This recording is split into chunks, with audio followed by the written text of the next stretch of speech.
Policy. Washington keeps making it, and teachers keep living with it. And the gap between those two things, that's what this whole video is about. I'm Ryan Treadway. I'm an educator. I've spent my entire career inside public schools working with students, families, and our communities. And there's one thing that keeps bothering me, something I can't shake.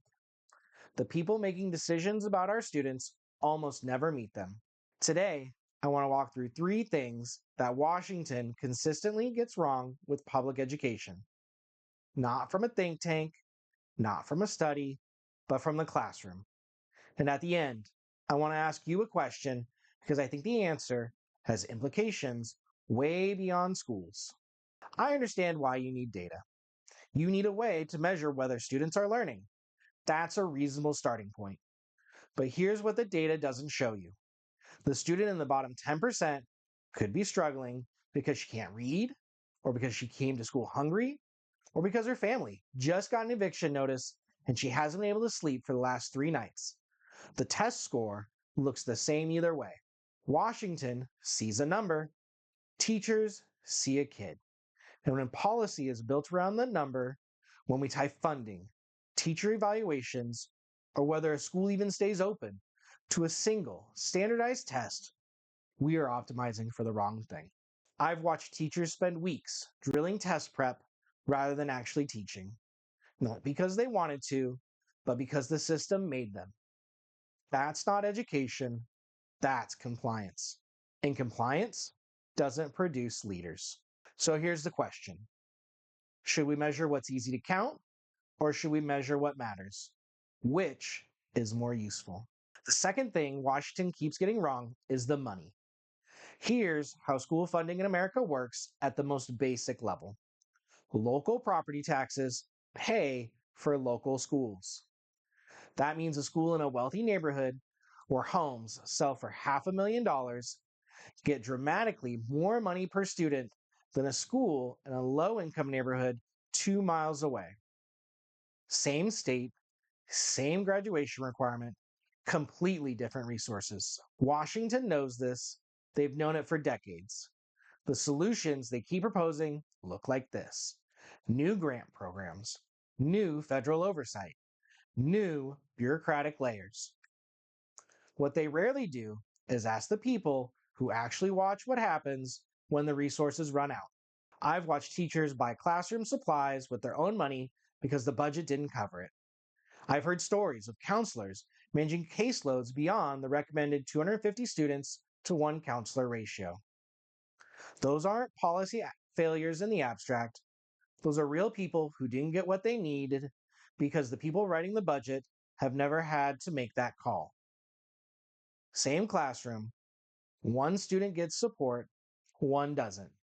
Is that fair? The answer shouldn't depend on your zip code. This is the one that bothers me the most. Who is actually making education policy? Look at the background of most federal education officials, the people advising on curriculum, on testing, on how money moves through the system. Lawyers, people who work for foundations, people who attended excellent schools. Not many teachers, not many principals who sat with the crying student before school starts.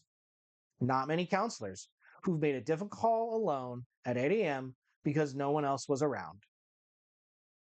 The people with the most relevant experience, the ones who've spent years inside the system, living with the consequences, are rarely in the room where decisions get made.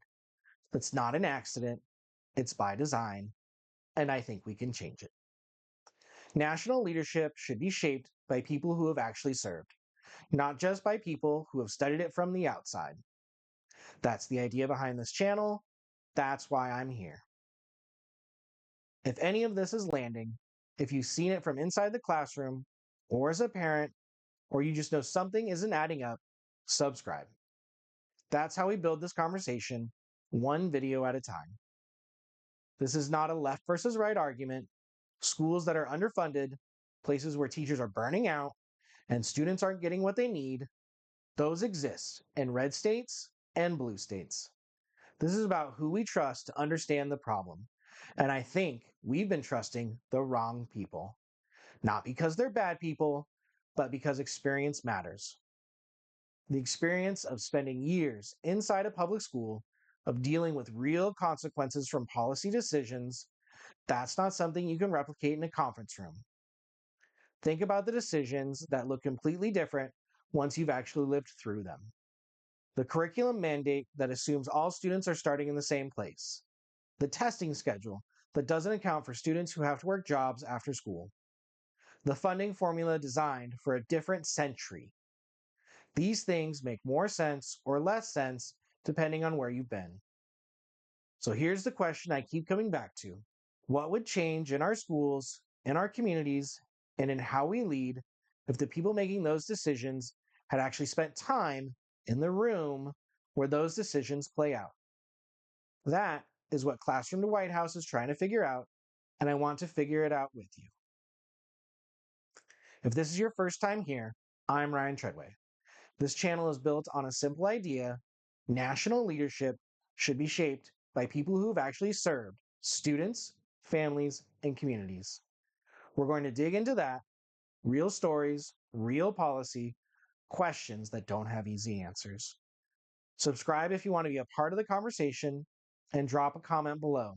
What do you think Washington gets most wrong about public education? I read every comment. See you in the next one.